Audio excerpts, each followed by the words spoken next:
Energy week के इस नए एडिशन में गोवा में दुनिया के करीब 125 देशों के प्रतिनिधि जुटे हैं। आप एक एनर्जी सिक्योर और सस्टेनेबल फ्यूचर पर चर्चा करने भारत आए हैं। मैं आप सभी का स्वागत करता हूं, अभिनंदन करता हूं। साथियों, इंडिया एनर्जी वीक बहुत ही कम समय में डायलॉग और एक्शन का एक ग्लोबल प्लेटफॉर्म बनकर उभरा है। आज एनर्जी सेक्टर के लिए भारत बहुत बड़े अवसरों की धरती है। भारत दुनिया की फास्टेस्ट ग्रोइंग मेजर इकोनॉमी है, यानी हमारे यहां एनर्जी प्रोडक्ट्स की डिमांड लगातार बढ़ रही है। इसके अलावा भारत दुनिया की डिमांड पूरी करने के लिए भी बेहतरीन अवसर उपलब्ध करता है। आज हम दुनिया में पेट्रोलियम प्रोडक्ट्स के टॉप 5 एक्सपोर्टर्स में से एक हैं। दुनिया के 150 से ज्यादा देशों तक हमारी एक्सपोर्ट कवरेज है और भारत की ये क्षमता आपके बहुत काम आने वाली है। इसलिए एनर्जी वीक का ये प्लेटफॉर्म हमारी पार्टनरशिप को एक्सप्लोर करने का बहुत ही उत्तम स्थान है। मैं आप सभी को बहुत सारी शुभकामनाएं देता हूं। फ्रेंड्स, अपनी बात आगे बढ़ाने से पहले मैं एक बड़े डेवलपमेंट की चर्चा करना चाहूंगा। कल ही भारत और यूरोपियन यूनियन के बीच एक बहुत बड़ा एग्रीमेंट हुआ है। दुनिया में लोग इसकी चर्चा मदर ऑफ ऑल डील्स के रूप में कर रहे हैं। ये समझौता भारत के 140 करोड़ लोगों और यूरोपीय देशों के करोड़ों लोगों के लिए बहुत बड़े अवसर लेकर आया है। ये दुनिया की 2 बड़ी इकोनॉमीज के बीच तालमेल का एक शानदार उदाहरण बना है। ये समझौता ग्लोबल जीडीपी के करीब 25% और ग्लोबल ट्रेड के करीब 1/3 हिस्से को रिप्रेजेंट करता है। ये समझौता ट्रेड के साथ साथ डेमोक्रेसी और रूल ऑफ लॉ के प्रति हमारे शेयर्ड कमिटमेंट को भी सशक्त करता है। साथियों, ईयू के साथ हुआ ये फ्री ट्रेड एग्रीमेंट ब्रिटेन और एप्टा समझौतों को भी कॉम्प्लीमेंट करेगा। इससे ट्रेड और ग्लोबल सप्लाई चेन दोनों को मजबूती मिलेगी। मैं भारत के नौजवानों को, सभी देशवासियों को इसके लिए बहुत बहुत बधाई देता हूं। मैं textile, James and jewellery, leather and shoes ऐसे हर सेक्टर से जुड़े साथियों को भी बधाई देता हूं। ये समझौता आपके लिए बहुत सहायक सिद्ध होगा। साथियों, इस ट्रेड डील से भारत में मैन्युफैक्चरिंग को तो बल मिलेगा ही, साथ ही सर्विसेज से जुड़े सेक्टर का भी और अधिक विस्तार होगा। ये फ्री ट्रेड एग्रीमेंट दुनिया के हर बिजनेस, हर इन्वेस्टर के लिए भारत पर कॉन्फिडेंस को और मजबूत करेगा। साथियों, भारत आज हर सेक्टर में ग्लोबल पार्टनरशिप पर बहुत अधिक काम कर रहा है। मैं अगर एनर्जी सेक्टर की ही चर्चा करूं तो यहां एनर्जी वैल्यू चेन से जुड़े हुए अलग अलग क्षेत्रों में निवेश की बहुत संभावनाएं हैं। आप एक्सप्लोरेशन का ही क्षेत्र ले लीजिए। भारत ने अपने एक्सप्लोरेशन सेक्टर को काफी ओपन कर दिया है। आपको हमारे डीप सी एक्सप्लोरेशन से जुड़े समुद्र मंथन मिशन की भी जानकारी है।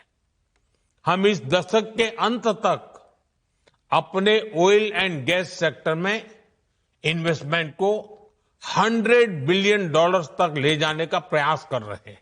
हमारा लक्ष्य एक्सप्लोरेशन के दायरे को भी 1 मिलियन स्क्वायर किलोमीटर तक विस्तार करने का है।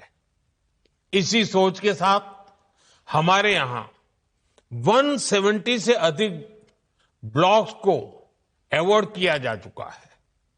अंडमान निकोबार का बेसिन भी हमारी नेक्स्ट हाइड्रोकार्बन होप बन रहा है। साथियों, हमने एक्सप्लोरेशन सेक्टर में काफी रिफॉर्म्स भी किए हैं। नो गो एरिया बहुत कम कर दिया गया है। इंडिया एनर्जी वीक के पिछले एडिशंस में आपको भी जो भी सुझाव थे, आपने जो कुछ भी कहा, उनके अनुसार हमने अपने एक्ट्स और रूल्स में भी बदलाव किए हैं। यदि आप एक्सप्लोरेशन सेक्टर में इन्वेस्ट करते हैं तो आपकी कंपनी की प्रॉफिटेबिलिटी बढ़ना तय है। साथियों, भारत की एक और विशेषता है जो है एनर्जी सेक्टर में इन्वेस्टमेंट को बहुत फायदेमंद बनाता है। हमारे यहां बहुत बड़ी रिफाइनिंग कैपेसिटी मौजूद है। हम रिफाइनिंग कैपेसिटी के मामले में विश्व में दूसरे स्थान पर है। जल्द ही हम दुनिया में पहले नंबर पर होंगे। आज भारत की रिफाइनिंग कैपेसिटी करीब 260 MMTPA की है। इसे 300 MMTPA के ऊपर ले जाने के लिए निरंतर प्रयास हो रहा है। ये इन्वेस्टर्स के लिए बहुत बड़ा एडवांटेज है। साथियों, भारत में LNG की डिमांड भी निरंतर बढ़ रही है। हमने अपनी टोटल एनर्जी डिमांड का 15% LNG से पूरा करने का लक्ष्य रखा है। इसलिए हमें LNG के पूरे वैल्यू चेन पर काम करने की आवश्यकता है। आज भारत ट्रांसपोर्टेशन पर भी बहुत बड़े स्तर पर काम कर रहा है। LNG ट्रांसपोर्टेशन के लिए जिन वेसल्स की जरूरत है, हम उन्हें भारत में ही बनाने पर काम कर रहे हैं। हाल में ही भारत में शिप बिल्डिंग के लिए 70,000 करोड़ रुपए का प्रोग्राम शुरू किया गया है। साथ ही LNG के लिए देश के पोर्ट्स पर टर्मिनल के निर्माण में भी निवेश की अनेक संभावनाएं हैं। रीगैसिफिकेशन से जुड़े प्रोजेक्ट्स में भी आपके लिए इन्वेस्ट करने की बड़ी संभावनाएं बन रही है। साथियों, LNG के ट्रांसपोर्टेशन के लिए भारत में बहुत बड़ी पाइपलाइन की भी जरूरत है।